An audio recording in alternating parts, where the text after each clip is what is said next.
할렐루야. 예. 설날이 곧 앞에 다가왔습니다. 그죠? 예. 그래서 설날 때 여러분들 구정 때 온 가족들이 모이고 여기 계신 여러분들은 집안의 어른 중에 최고 어른이죠. 그래서 많이 웃으시고, 예. 요새 여러분 자식들이 살기 힘들어요. 그래서 손자들도 힘들 때 이제 모이면 여러분 환하게 웃어주세요. 용기 가지라고. 예? 부모가 자식한테 해줄 수 있는 최고의 좋은 말은 기죽지 말고 용기 가지라. 예. 그들을 낳고 오시는 거예요. 자, 우리 한번 해볼까요? 야야, 기죽지 말고 용기 가지자. 예수님 꼭 잘 믿자. 하하하하. 그렇게 하면 설명들이 환해집니다. 그래서 여러분 자녀들이 참 사실 무거운 마음이잖아요. 근데 이제 여러분 부모님 앞에서 좋은 모습으로 보이려고 웃지만은 사실은 웃지만은 속은 힘들잖아요. 그럴 때 여러분들이 덕담을 해주십시오. 항상 편안하고 좋은 말씀들을 그렇게 많이 해주면 좋을 겁니다. 할렐루야. 오늘은 요한복음 14장 21절 말씀으로 인생은 결국 진리 싸움입니다. 예수님 방식과 세상 방식의 싸움이다라는 말씀으로 오늘 전가하도록 하겠습니다. 자, 한번 보세요. 오늘의 핵심 주제는 뭐냐면 세상 방식과 예수님 방식. 우리는 무슨 방식으로 삽니까? 이 와야노. 그럼요, 예수님 방. 이 세계적인 성도가 아니네. 예? 예수님 방식인데, 자, 그럼 예수님 방식이 뭐냐면 사실은 더 구체적으로 얘기해 볼까요? 예수님 계명대로 사는 거예요. 맞습니까? 예수님 방식이라고 얘기하면서도 내 방식대로 살면 안 되죠. 우리는 내 방식을 버리고 예수님 방식대로 산다. 그러면 예수님 방식이 뭐냐면 예수님 계명입니다. 할렐루야. 예수님 방식대로 산다는 것은 어떤 경우도 우리가 예수님 계명대로 우리가 살려고 하는 거고, 오늘의 핵심 키워드는 예수님 계명의 엑기스 종합적으로 있는 부분이 뭐냐? 산상수훈입니다. 오늘 산상수훈이 마태복음 5장, 6장, 7장이 전부 다가 산상수훈이에요. 여기서 예수님이 총괄적으로 한 40개의 계명을 얘기를 해요. 오늘 이 40개의 계명을 한번 쭉 한번 듣고 우리가 이 계명을 중요하니까 그렇게 하고요. 존경하는 여러분 연세에 지금 여러분들은 사실은 너무 건강한 편이에요. 사실은 지금 요양병원에 가면 여러분 연세 되신 분들이 치매가 와서 엉망이에요. 치매는 제가 볼 때 제일 무서운 병이에요. 자기 자신을 잃어버리는 거예요. 그러면 우리가 치매에 안 걸리려면 어떻게 해야 되냐? 자꾸 외워야 돼요. 머리를 자꾸 써야 돼요. 그 어떤 세상에서는 고스톱도 치라는데 왜? 두뇌 활동을 해라는 거거든요. 그래서 우리가 치매를 방지하기 위해서는 오늘 말하는 산상수훈에 나오는 마태복음 5장, 6장, 7장에 나오는 산상수훈을 가급적이면 다 외워보십시오. 여러분 여기 계신 여러분은 충분히 외울 수 있습니다. 오늘 저와 약속을 한번 할까요? 올 2024년 12월 31일 때까지 나는 산상수훈을 다 외우겠다 다짐하시고 외우겠다고 하시는 분 손 한번 들어보십시오. 아, 대단하다. 손 안 드는 사람은 제가 눈여겨보겠습니다. 다시 한 번 더 하겠습니다. 12월 31일까지 자신은 없지만 그래도 나는 도전해보겠다. 손 한번 들어보십시오. 예, 내려주시고. 손 안 든 사람 뭔데? 예? 손 안 든 사람 그 자리에서 일어나 있어. 예.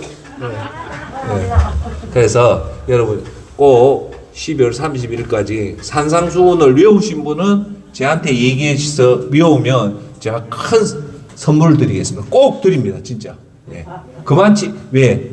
제가 여러분한테 선물 드린다는 그만치 중요하다는 겁니다. 그래서 우리 오늘 세계적인 성도 중에서 적어도 한 10명은 산상수훈 5장, 6장, 7장 조금 그 핵심 구절은 또 틀려도 돼요. 본류만 딱 외우면 제가 딩동댕동 합격으로 칠 테니까 제일 먼저 외운 사람한테 제일 큰 선물 주고 총 10명한테 제가 예, 그렇게 하겠습니다. 우리 이기혜 부장님 벌써 외운다니까 벌써 놓은 것 같네요. 예배 마치면 제가 하도록 하겠습니다. 할렐루야. 자, 오늘 본문 말씀 요한복음 14장 21절 나의 계명을 지키는 자라야 나를 사랑하는 자니 나를 사랑하는 자는 내 아버지께 사랑을 받을 것이요 나도 그를 사랑하리라고 얘기합니다. 오늘 요한복음 14장 21절에 예수님이 뭐라고 하냐면 나를 사랑하는 자는 뭘 해야 된다? 계명을 지킨답니다. 나를 사랑한다 하면서도 계명을 안 지키면 그건 사랑하는 게 아니다. 여러분 예수님 사랑합니까? 목소리가 작습니다. 예수님 사랑합니까? 예. 그러면 사랑하면 어떻게 해야 된다? 계명을 지켜야 된다. 자, 그 계명의 제일 핵심은 마태복음 22장 37절에 나오죠. 내 마음을 다하고 목숨을 다하고 뜻을 다하여 주 여호와 하나님을 사랑하라는 거고요. 두 번째 뭡니까? 내 이웃을 내 몸과 같이 사랑하는 것이 그 계명의 핵심입니다. 핵심인데 오늘 그 두 계명에서 조금 더 구체적으로 이렇게 보면 거기 어디에 놓는다고요? 산상수훈에 놓는다.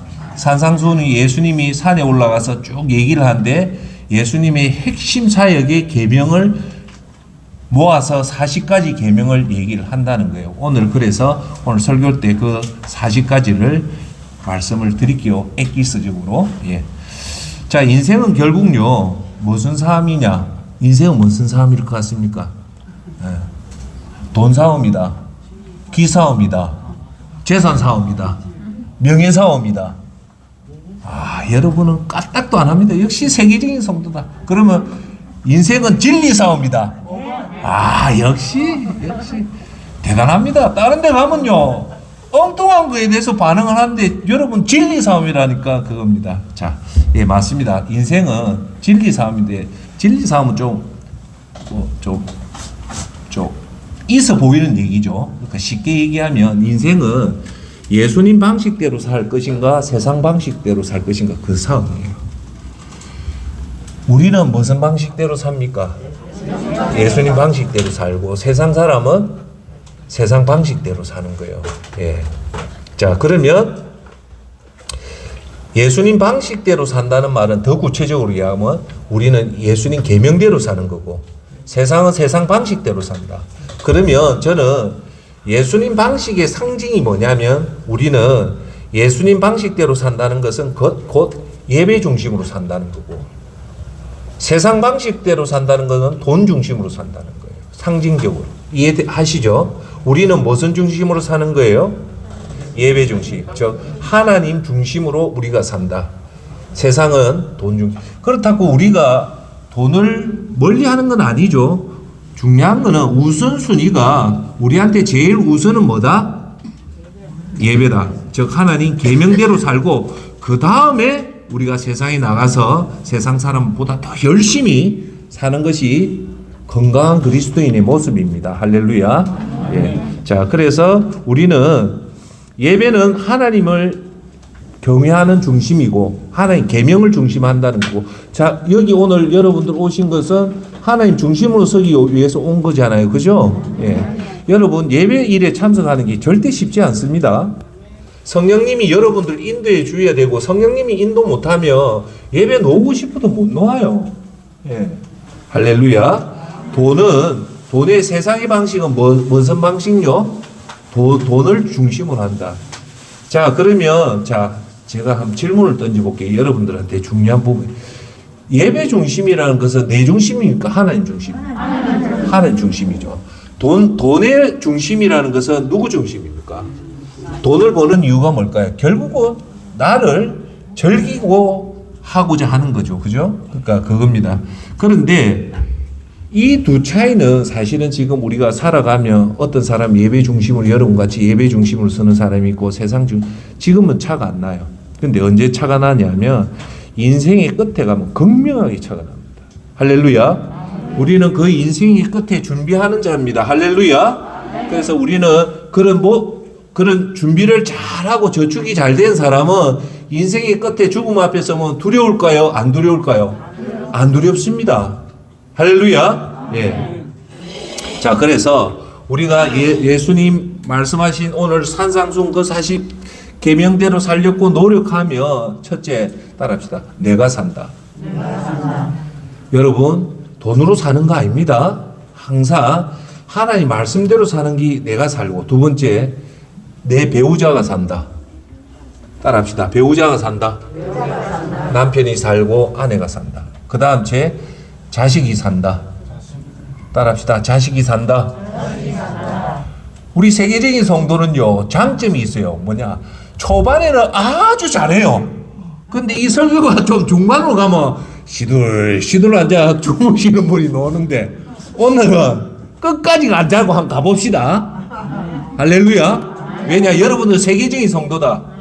그러면 여러분들이 안 주무시는 비결을 얘기할게요. 사실 여러분들 연세에 이 4층까지 올라오면 좀 노곤해요. 자, 안 주무시는 방법 가르쳐 줄게요. 첫째, 허리를 꼿꼿하게 하십시오. 허리가 굽으면 바로 잠이 와요. 허리를 꼿꼿하게 하면 잠이 50%는 막아요. 두 번째, 눈에 힘을 주십시오. 자, 눈에 힘을 한번 주십시오. 예. 그 다음 세 번째는 메모를 하십시오. 그래서 허리를 쭉 펴고 눈에 힘 주고 메모하면 절대 말씀이 안 자요. 할렐루야. 자, 그래서 여러분들이 여러분들이 우리는 세상 방식대로 사는 것이 하나님 계명대로 이렇게 살면, 첫째 여러분이 살아요. 두 번째 여러분 배우자가 살고, 세 번째 여러분 자식이 살아요. 끝에 가면 가족 전체가 살아요. 자식이요 아무리 똑똑해도 부모가 있는 사람하고 없는 사람 틀립니다. 여러분들 자리를 이렇게 딱 차주고, 특히나 여러분들이 믿음 생활 잘하면요 자식들이 안 볼 것 같아도 다 봅니다. 그 40대가 넘어서면 그렇게 반항적이었던 10대 20대 우리 아버지 우리 엄마 참 보기 싫고 몸 배웠고 형편없다고 그렇게 조롱하고, 심지어는 부모한테 달라들던 10대 20대가요 저희들이 40대가 되면요 세상에 부딪혀 보면 그때서 압니다. 아, 우리 아버지가 참 대단하신 분이다. 우리 엄마가 참 대단하신 분이다. 속으로 여러분 자식들이 40대면 되면 이제 시흔이 듭니다. 그때 여러분들이 믿음을 더욱더 잘 잡아서 여러분이 살고, 여러분 배우자가 살고, 가족이 다 살아서 천국 가서 다 만나는 여러분 되기를 바라겠습니다. 자, 오늘 이스라엘에서는요, 이스라엘 사람들은요, 뭘 외우냐? 저는 오늘 여러분한테 그 산상수훈을 외우려 했잖아요. 마태복음 5장, 6장, 7장. 그 센터장님, 그 3장을 다 어째 외웁니까? 하지만 제가 비교를 드릴게요. 이스라엘의 어린이들은 성인식을 하면 우리 성경의 제일 첫 번째 나오는 게 구약이죠. 창세기, 출애굽기, 레위기, 민수기, 신명기 이 5개를 뭐라 하냐면 모세오경이라고 합니다. 모세가 5가지 책을 썼는데 그걸 모세오경이란데 따라합시다. 창출레민신. 크게 창출레민신. 네. 이걸요 이스라엘 사람은 다 외압입니다. 예. 자, 제가 놀랄 얘기를 했는데도 여러분이 안 놀래면 제가 놀랍니다. 창세기가 몇 장인가 합니까? 창세기가 50장입니다. 여러분 1장 외우라면 외울 수 있겠습니까? 1절 외우래도 못 외우는데, 1장 외우래도 못 외우는데 50장을 다 외운단 말입니다. 센터장이 목소리가 커지는 건 죄송합니다. 너무너무 죄송한데 저 인간이 무슨 중요한 얘기할 때는 나도 모르게 목소리가 좀 올라가요. 50장 외우겠습니까? 예? 출애굽기가 40장, 그 2개만 해도 90장이에요. 그걸 다 외운단 말입니다. 거기에 비해서 여러분들이 산상수훈은 그렇게 많지가 않아요. 자, 그러면 센터장이 왜 여러분한테 산상수훈을 외워라 했냐? 그만치 중요하기 때문에 그래요.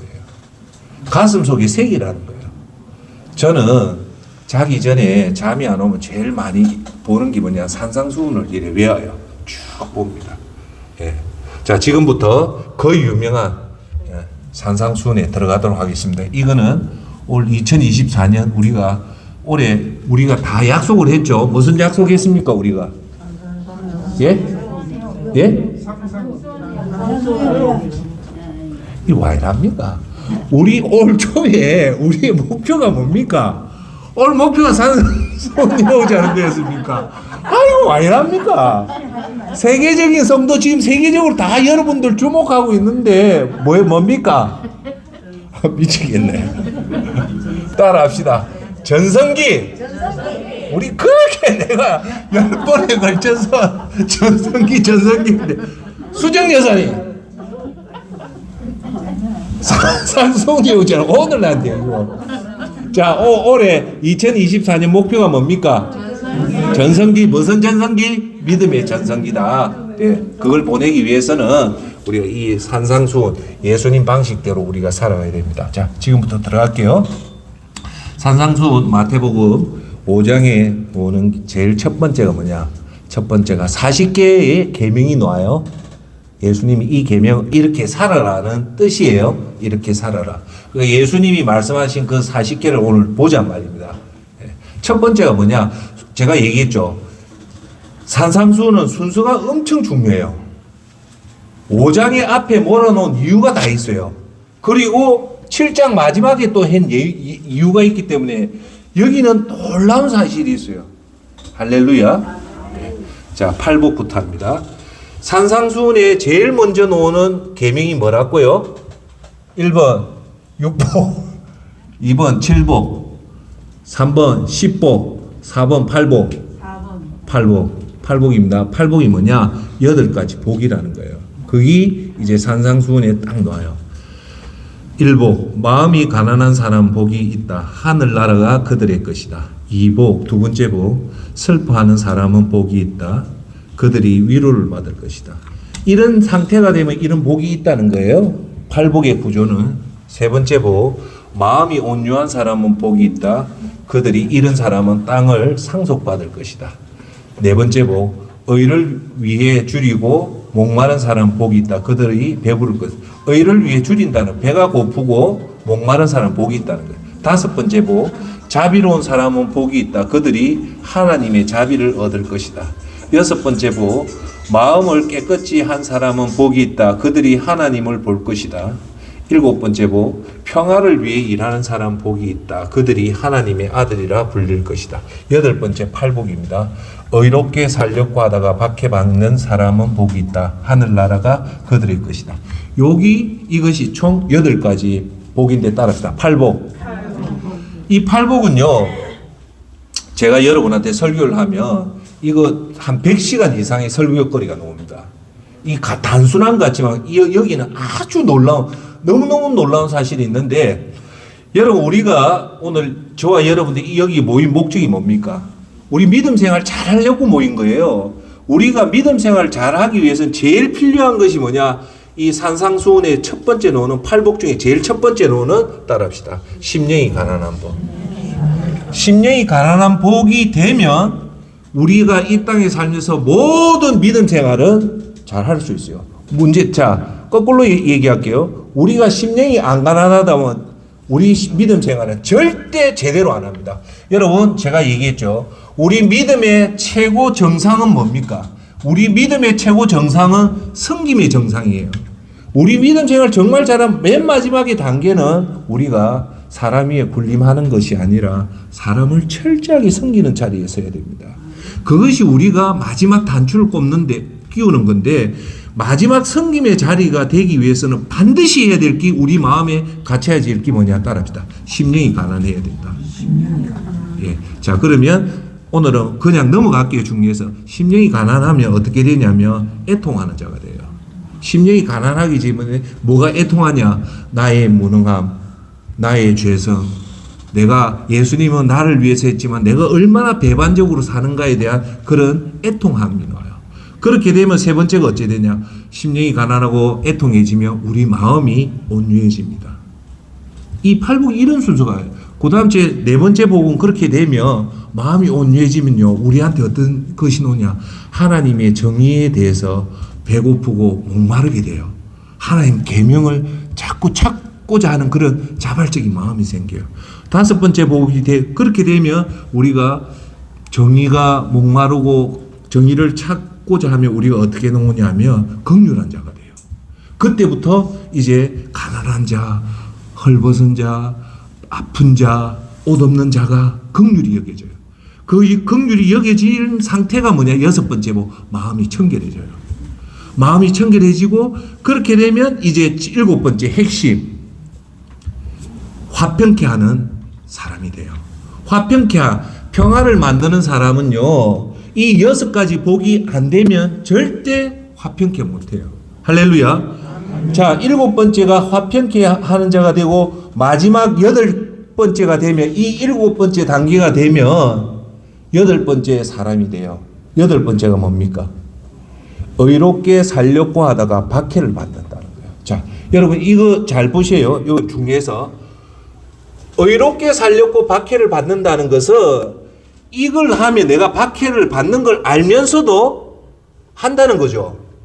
그죠? 예를 들어서 다니엘이 하나님 앞에 창문을 열고 3번 기도를 하며 사자굴에 던진다는 걸 다니엘을 알면서도 박해를 각오하면서도 믿음을 지켰죠. 사드락 메삭 아벳노고는 금신상 앞에 절하면 너 풀물불에 들어가 죽는다는 거 알면서도 금신상 앞에 절을 안 하죠. 이것이 곧 뭡니까? 의롭게 살렸고 박해를 받는 자예요. 이해되세요? 자, 눈 뜨고 잘 보세요. 의를 위해서 이렇게 박해를 각오할 정도면 이 마지막 단계예요. 즉 일복에서 첫 번째 복에서 일곱 번째 복이 다 된 사람만이 결국은 의를 위해서 예수님을 위해서 핍박을 각오하게 된다는 겁니다. 할렐루야. 뒤집어 놓으면 우리가 의롭게 살려고 하는데 이 박해가 오는데 그걸 박해를 받으면서도 나는 의롭게 살려고 하는 사람은 1복, 2복, 3복, 4복, 5복, 6복, 7복이 다 된 사람만이 8복이 되는 겁니다. 즉 8복이 됐다는 말은 예수님 말은 1복부터 7번째 복이 됐다는 겁니다. 자, 8복이 될 때 예수님이 뭐라고 얘기하냐면 따라합시다. 하늘나라가 그들의 것이다. 이 놀라운 얘기예요. 천국이 예수님을 위해서 박해받는 자한테 천국을 주겠다는 거예요. 안 놀랍습니까? 자, 그런데 여기 보십시오. 하나님이 왜 이렇게 무모한 선언을 했을까요? 아니 진짜 예수님을 위해서 박해받으면 천국을 주겠다 했는데 여기 놀라운 사실이 있어요. 자, 봅시다. 예수님을 위해서 박해를 받을 정도의 사람은 천국 가면 나쁜 짓 할 거예요? 못 할까요? 못합니다. 그래서 천국을 다 줘도 그 사람은 천국에 절대 해치지 않는 완벽한 사람이라고 됐기 때문에 천국을 그 사람한테 다 준다는 거예요. 할렐루야. 그러니까 우리 신앙의 마지막은 의롭게 살기 위해서 나는 박해까지 각오할 정도면 이 사람은 믿음은 대단하다는 거예요. 할렐루야. 이 사람이 대표적인 게 뭡니까? 순교를 각오하는 사람이죠. 주기철 목사, 손영원 목사 이런 사람들이 예수님을 위해서 내 죽음을 각오하는 사람이 이 팔복에 되는 사람입니다. 할렐루야. 자, 그 다음 제가 이제 두 번째 복이 뭐냐면 이제 9, 9번째 얘기를 뭐라냐면 예수님이 놀라운 선을 해요. 뭐냐? 첫 번째 사람들이 내 때문에 예수님 때문에 세 가지 사람들이 내 때문에 예수님 때문에 첫 번째 모욕하고 박해하고 나쁜 말을 한다. 자, 센터장이 예수님 때문에 사람들에게 모욕당하고 박해당하고 나쁜 말을 할 때 이렇게 당할 때 예수님 선을 해요. 따라합시다. 너에게 복이 있다. 누구한테요? 센터장 니한테 복이 있다. 왜? 내 때문에 이 세 가지 고난을 당하기 때문에 너는 복이 있다는 거예요. 자, 그런데 이 복에 대해서 뭐라 부연 설명하냐면 기뻐하고 즐거워해라. 따라합시다. 기뻐하고 즐거워해라. 즉 이 말이에요. 네가 내 때문에 예수님 때문에 사람들이 모욕하고 박해하고 나쁜 말을 할 때 뭐라고요? 아하! 기뻐하고 즐거워해라는 거예요. 그 이유가 나와요. 그 우리의 상식적으로 또라이 아닙니까? 모욕당하고 하는데 어찌 나는 기뻐하고 즐거워하냐? 그 이유가, 놀라운 이유가 그 뒤에 나옵니다. 두 가지를 얘기해요. 따라합시다. 하늘에서 너희 상이 크다. 할렐루야. 그렇게 될 때 예수님이 상을 준다는데 어디서 준다? 1번 이 땅에서, 2번 하늘에서. 하늘에서 준다는 것은 이 땅에 살아있을 때 받는 게 아니고 이 땅을 죽고 나서 천국에 가서 준다는 겁니다. 할렐루야. 미래를 기약할 수 있다는 겁니다. 자, 예수님이 준다 했으니까 줄 수 있을까요? 안 줄까요? 100% 줍니다. 왜냐하면 그 다음에 산상순 이 말 다음에 정확한 얘기가 나와요. 자, 이 말은 예수님이 우리한테 주는 모든 복이요, 거의 복의 80%는 제가 물어봅시다. 이 땅에서 받는다. 아니다. 천국 가서 받는다. 맞아요. 우리의 예수님의 말씀하신 복들은요, 거의 대부분은 천국에 가서 영원 있을 때 천국에 주는 상이기 때문에 따라합시다. 우리는 그것을 확신을 가지고 인내하고 기다립시다. 할렐루야. 그래, 우리가 인내하고 기다리다 보면 우리한테 두 가지가 나타나요. 첫째, 믿음이 성숙되어지고 믿음이 성장되어집니다. 할렐루야. 자, 그래서 예수님이 이 팔복이 되고 나서 이제 산상수훈에서 팔복을 얘기하고 나서 그 다음에 언급한 게 뭐냐? 너희가 이렇게 팔복이 되면 그 다음에 되는 게 너희가 뭐가 되냐면 소금이 된다는 거예요. 놀라운 선언입니다. 팔복이 되면 너희가 소금이 된다. 소금의 가장 큰 특징은 첫째, 희소성입니다. 여러분, 바닷물에 소금 염분이 몇 프로 될까요? 90%, 80%, 50% 몇 프로 될까요?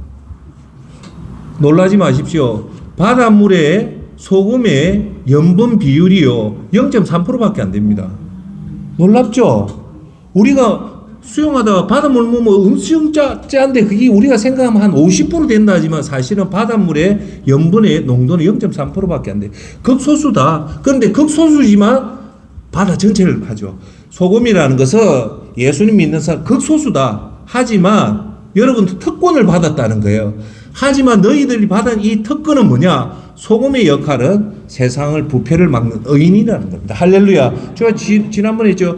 소돔 고모라 성이 의인이 없어 망했고 예루살렘 성이 한 명이 없어 망했다는 것은 의인이 없다는 것은 희망이 없다는 거예요. 예수님은 너희들이 팔복을 지켜서 소금이 되면 너희들 때문에 이 세상에 희망이 있다는 겁니다. 할렐루야. 그 다음에 세 번째가 놓는 게 소금 다음으로 놓는 게 순서가 중요하겠죠. 뭐가 놓습니까? 빛이 놓습니다.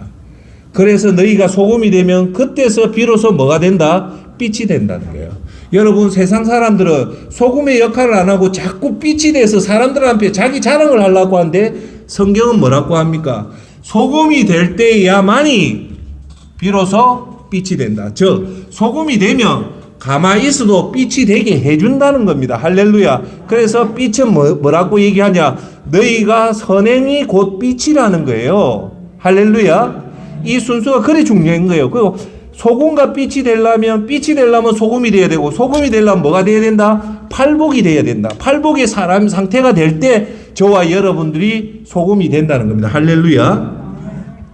자, 그 다음 제 다섯 번째 계명이 뭐냐? 예수님은요, 율법을 완전하게 하려고 왔다는 거예요. 선언을 하는 거예요. 예수님은 모세와 선지자의 말씀을 펴안해 온 게 아니라 이 말씀을 완전하게 만들기 위해서 왔다고 하고요. 여섯 번째 하시는 말씀이 뭐냐? 여섯 번째 계명. 율법은 다 이루어진다고 선언합니다. 하늘이 다 무너져도 예수님이 말했던, 구약에 말했던 이 율법은 반드시 이루어진다는 겁니다. 할렐루야. 그래서 우리가 너희들이 모욕받고 그거 하면 기뻐해라. 왜? 너희 상이 크다. 어디에서 상이 있다? 하늘에서 상이 크기 때문에 뭐 해라? 기뻐하고 즐거워해라. 자, 따라합시다. 기뻐하고 즐거워하자. 자, 여러분, 우리가 왜 기뻐하고 즐거워합니까? 1번, 예금 통장에 돈이 많아서. 2번, 남편이 사업을 잘해서. 3번, 내 자식이 성공해서. 4번, 천국에 상급이 있어서. 몇 번? 4번. 내가 졸도하겠습니다. 너무 잘합니다. 딴 데 가면 이 4번을 못 맞춰요. 우리의 오늘도 여러분 점검합시다. 내가 왜 기쁘고 즐겁지 않냐? 우리의 기쁨은 천국의 상급입니다. 즉 미래가 보장되어 있다는 겁니다. 우리 인생의 가장 무서운 게 뭘까요? 죽음입니다. 그런데 우리 예수 그리스도를 믿는 사람은, 제대로 된 사람, 죽음이 곧 천국으로 가는 그 후고 곧 하나님 앞에 이제 상급을 받는 시간이기 때문에 모든 사람이 두려워하는 그 죽음이 우리한테는 두렵지 않죠. 그것이 우리한테는 큰 기쁨입니다. 할렐루야.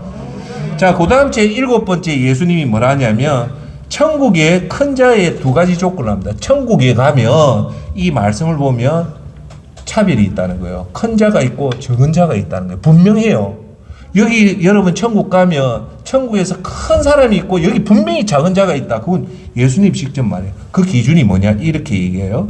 두 가지예요. 하나님 계명을 지키고 그것을 가르치는 자가 천국에 가면 커진다는 거예요. 그런데 작은 자는 하나님 계명도 안 지키고 사람을 그걸 못 지키게 막을 때는 그 사람이 천국에 적다는 거예요.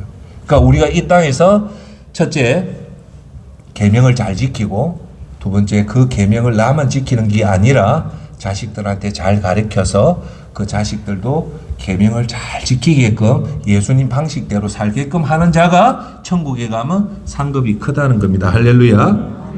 자, 여덟 번째는 예수님이 40번째 중에 8번째는 뭐라 얘기하냐면 너희들이 바리새파나 율법학자보다 더 의로워야만이 여러분 천국 간다는 거예요. 이 말은 뭘까요? 얘기하지 마시고 율법학자하고 바리새보다 월등히 여러분들이 의가 정의롭게 살아라는 거예요. 할 수 있을까요? 못합니다. 바리새파하고 율법학자는 철저하게 율법주의이기 때문에 여러분 그 사람보다 월등히 뛰어나라면 뛰어나냐면 못해요. 그런데 왜 예수님은 이 못하는 얘기를 하면서 바리새파하고 율법학자보다 의롭지 않으면 너희들 절대 천국 못 간다. 왜 그랬을까요? 중요한 얘기를 할게요.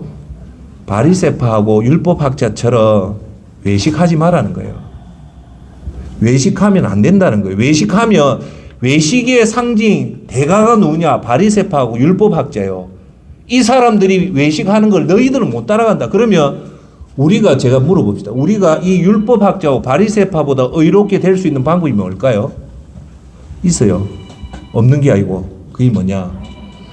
하나님 계명을 지키는 순수한 믿음이 있으면 가능합니다. 할렐루야. 우리가 유일하게 율법학자고 바리새파보다 그들보다 더 의롭게 할 수 있는 유일한 핵심의 키워드는 딱 하나예요. 중요한 얘기합니다. 우리가 순수한 믿음만 가지면 자연스럽게 바리새파하고 율법학자보다 더 의롭게 살 수 있다는 겁니다. 할렐루야. 방법은 그밖에 없어요. 따라합시다. 우리의 믿음은 외식하는 자가 아니라 하나님만 생각하고 순수하게 가야 된다. 그걸 꼭 명심해야 됩니다. 그것이 여러분한테 더 구체적으로 하면 나는 오늘도 사람을 섬기려고 하는가, 섬기는 마음이 있으면 여러분 순수해져요. 아시겠어요?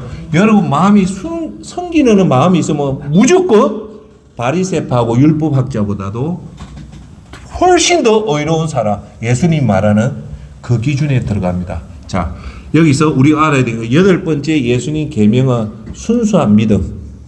따라합시다. 순수한 믿음.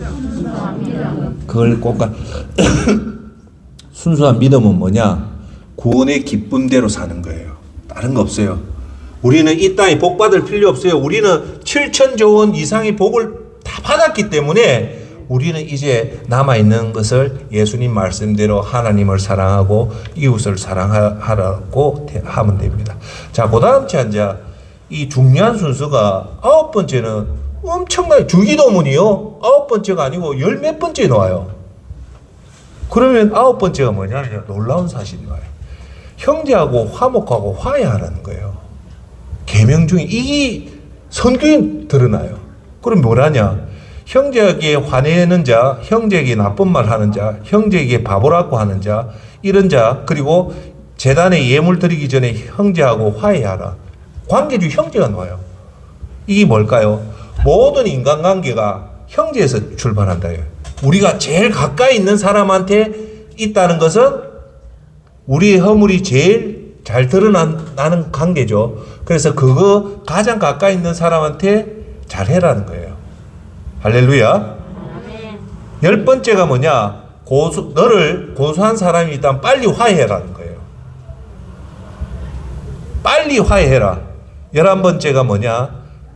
엄란한 생각을 가지면 그 사람은 마음으로 그 여자와 간음한 사람이라고 하는 거예요.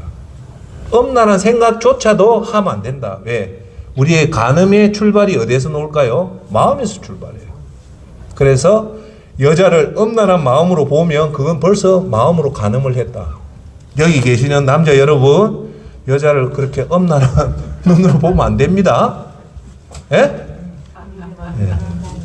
자기가 지나가는 여자가 엄란하게 보인다는 것은 벌써 자기 마음속에 병들어 있다는 거예요. 예. 자, 그리고 이제 12번째 얘기를 하는 말씀이 뭐냐? 지옥은 어떤 경우든 피하라는 거예요. 그러면서 하는 말이 네가 만약에 오른쪽 눈이 죄를 지었다면 뽑아버려라. 그래서 눈 뽑고 천국에 가는 게 낫지 온몸에 지옥에 가는 것은 위험하다. 두 번째, 오른손이 죄를 지으면 오른손을 잘라라는 거예요. 오른손 없이 천국 가는 게 낫다. 자, 12번째는 뭐냐? 지옥만큼은 어떤 경우든 피해라는 거예요. 여러분, 지옥 안 가려고 눈 뽑아라는 말은 엄청나게 무서운 말이죠. 눈보다도 더 무서운 건 오른손을 잘라라는 거예요. 왜요? 그만치 지옥이 무섭다. 존경하는 여러분, 우리가 이 땅에 살면서 제일 중요한 목적은 지옥에 안 가는 거예요. 그걸 다른 말로 하면 구원받는 거고. 그것만 된다면 우리는 이 땅에 거지로 살든 가난하게 살든 암 환자로 살든 아무 문제가 없어요. 왜? 이 땅은 잠시 따뜻하고 우리 진짜는 천국에서 열릴 것이냐 지옥에 열릴 것이냐 그거니까 그죠. 자, 그 다음 이제 13번째가 뭐냐면 네 욕심대로 아내를 버리지 말라는 거예요. 아내가 엄행한 조건 알고는 절대 이혼하지 마라. 그걸 얘기하는 거예요. 가정이 소중하다. 네 욕심 때문에 네 마음대로 아내를 버리지 말라는 거예요. 아내를 버리는 이유가 뭘까요? 욕심입니다. 제가 60이 와서 보니까 별 여자 없습니다. 그걸 50대 딱 되니까 이제 딱 깨달아져요. 우리 마누라가 좋은 점이 있고 나쁜 점인데 우리 마누라 농담이니까 들으십시오. 그걸 제가 이제 50대가 확 알겠대. 우리 마누라 말고 진짜 좋은 여자 만나 산다면 40대는 아이고 좋겠다 이래 생각했는데 50대 되면 그 여자도 별 여자 아니다. 좋은 거 있으면 나쁜 거 있고 절대 완벽한 여자 없어요. 그를 빼서 마누라하고 살았던 그 공로를 생각해서 왜던가 마누라 잡고 살아야 되겠다. 예, 그게 최고입니다. 할렐루야. 예, 맞습니다. 그래서 살아보니까 이쁜 여자 별거 없고 마누라가 최고예요. 근데요, 50이 되니까 제가 남자가 시건이 드니까 뭐가 시건이 드냐면요, 마누라가 설거지하고 청소하는 것이 이거 힘들겠구나라는 게 50대에 보입니다. 40대는 그게 안 보이는데 그래 보니까 마누라가 불쌍해요. 여러분, 부부가 평생 90, 100세까지 해로하는 사람의 부부를 연구해 보면요, 해로하는 특징이 딱 하나가 있어요. 중요한 특징, 많은 특징이 있지만 그 중에 제일 중요한 특징이 뭔가 합니까? 서로가 서로를 불쌍히 여기면 그 부부는 오래 산답니다. 정말 그렇습니다. 가끔씩 마누라가 제보고 당신 참 고생한다, 불쌍하다 하니까 마누라가 저를 불쌍히 여기고 저도 그걸 보니까 그렇게 보여요. 자, 그래서 어떤 경우든 피조물이니까 우리가 겸손하면 결코 나는 뭐 어떻게 할 것이다. 그래서 뭐랍니까? 우리 어른들이 그러잖아요. 말이 앞서면 절대 안 된다. 제가 우리 어르신한테 정말 좋은 얘기 들은 것 중에 하나가 사람은 말이 앞서면 안 된다. 예. 말이 앞선 사람 치고요, 그 말을 지키는 사람 거의 없습니다. 그걸 뭐라고 합니까? 허풍이라잖아요. 그래서 말을 절대 맹세하지 말라고 얘기하는 것이 그겁니다. 자, 그 다음 제 예수님이 뭐라고 하냐면 15번째, 요거만 하고 오늘 마칠게요. 15번째가 여러분 잘 아는 뺨 때리면 오른뺨 때리면 왼뺨 주고, 그죠? 속옷 달라면 반주 달라면 그도 주고, 멀리 가자면 가자는데 여기서 우리가 놓치는 부분이 있어요. 요것만 하고 마칠게요. 뭐냐? 예수님이요 이 15번째 계명을 할 때 핵심이 뭐냐면 그게 아니에요. 나쁜 사람과 싸우지 말라는 거예요. 누구요? 분명히 얘기해요. 나쁜 사람과 맞서지 마라. 예. 왜? 빰 맞고 이런 것들이 그냥 참는 것이 일을 확대 안 시키니까 그것으로 끝내라는 거예요. 여기서 싸우지 마라는 것은 뺨을 때리는데 가만히 있고 갚이면 싸움이 납니까? 안 납니까? 안 나죠. 그 말이에요. 왜? 이거 때릴 때, 이것 봐라 해가지고 싸우면 그게 예수님 볼 때 안 좋다는 거예요. 이거 가슴이 새겨야 됩니다. 그래서 이 말은 뭐냐? 첫째, 따라합시다. 나쁜 사람, 싸우지 마라. 그거예요. 피해라는 거예요. 피해라. 저는 이 말씀을 두고요, 가만히 생각을 해보면 정말 맞는 말이에요. 피하는 자가 이기는 겁니다. 그러면 그 나쁜 사람을 누가 보복을 해줍니까? 예수님이 그 머리에 숯불을 삭게 한다는 거예요. 자, 요 말 할게요. 15번째 계명은 나쁜 사람과 맞서지 마라. 첫째, 오른밤을 치면 싸우지 말고 그냥 왼밤 주라. 그러면 내가 예수님이 다 해결해 주겠다는 거예요. 꼭 그래 하십시오. 처음부터는 안 되지만 여러분 마음속에 자꾸 훈련하면 이게 성령님이 도움을 주면 됩니다. 두 번째가 뭐냐? 그 사람이 속옷을 달라는 게 아니요. 재판을 걸어가지고 속옷을 달라는 거예요. 이 미친놈이 속옷 달라고 지금 재판을 건다는 거예요. 그럴 때는 속옷뿐만 아니라 겉옷도 주라. 여기서 예수님이 뭐랍니까? 속옷을 달라면 재판을 걸으면 네 전 재산을 주라는 게 아니죠. 거기서 싸움을 마무리할 수 있는 네가 줄 수 있는 최저의 그것을 주라. 그거 준다고 해서 저와 여러분이 망하는 게 아니라는 거예요. 즉 그 재산에 조금 손실 보는 것이 너희들이 나쁜 사람과 싸움을 해서 그 문제가 확대하는 것보다 훨씬 더 낫다는 거예요. 그리고 그 사람이 나쁜 사람이 1.5km를 가자면 3km까지 가주라. 3km까지 힘들지만 가주다 보면 그 사람이 감동을 받을 것이고 너도 감동을 받을 것이라는 거예요. 네 번째가 뭐냐? 달라는 사람한테 주라. 거절하지 마십시오. 주되 여러분 전 재산을 주라는 게 아니에요. 얼마 주라는 게 없어요. 달라고 하면 다무 만 원을 주든 10만 원을 주든 예수님이 주라 했기 때문에 우리는 줘야 됩니까? 안 줘야 됩니까? 주면 예수님이 반드시 갚아줘요. 할렐루야. 빌리러 온 사람에게는 빌려주라는 거예요. 빌리러 온 사람한테 야야 내 뭐 하게 뭐 좀 빌려달라면 빌려주라는 거예요. 다시 준다. 자, 여기서 내가 하나만 얘기하고 오늘 마칩시다. 오늘 15번째 얘기인데 달라고 하면 주라는 거예요. 제가 지금 살면서요, 제가 어떤 사람들 어려울 때 그냥 내가 희생을 하면요 2배 이상을 받아요. 꼭. 근데 요번에 또 놀라운 사건이 하나 일어났어요. 무슨 사건이 있는데 여러분 꼭 기억에 들어서 여러분들이 용서를 해주세요. 용서보다도 이해해주고 넘어가는 게 좋아요. 뭐냐? 새벽에 새벽 기도 가는데 닭 통닭집에 그 냉동차 있잖아요. 거기 냉동차가 겨울인데 문이 열려 있었어요. 그거 피하러 가다가 이 피하는 순간에 바람이 불어가지고 이 문이 확 당기면서 제 오른쪽 백밀러를 탁 짚힌 거예요. 그래 쳤는데 보니까 백밀러가 부러진 게 아니고 페인트가 확 벗겨진 거예요. 그러면 그걸 청구할 수 있거든요. 분명히 잘못돼서. 그래서 그 화물차 그 한 5톤 큰 차도 아니고 그 주인한테 이래 돼서 이거 좀 건쳐달라니까 좀 봐주면 안 됩니까? 봐주긴 뭘 봐줘요. 이거 끓겠는데 건쳐줘야죠.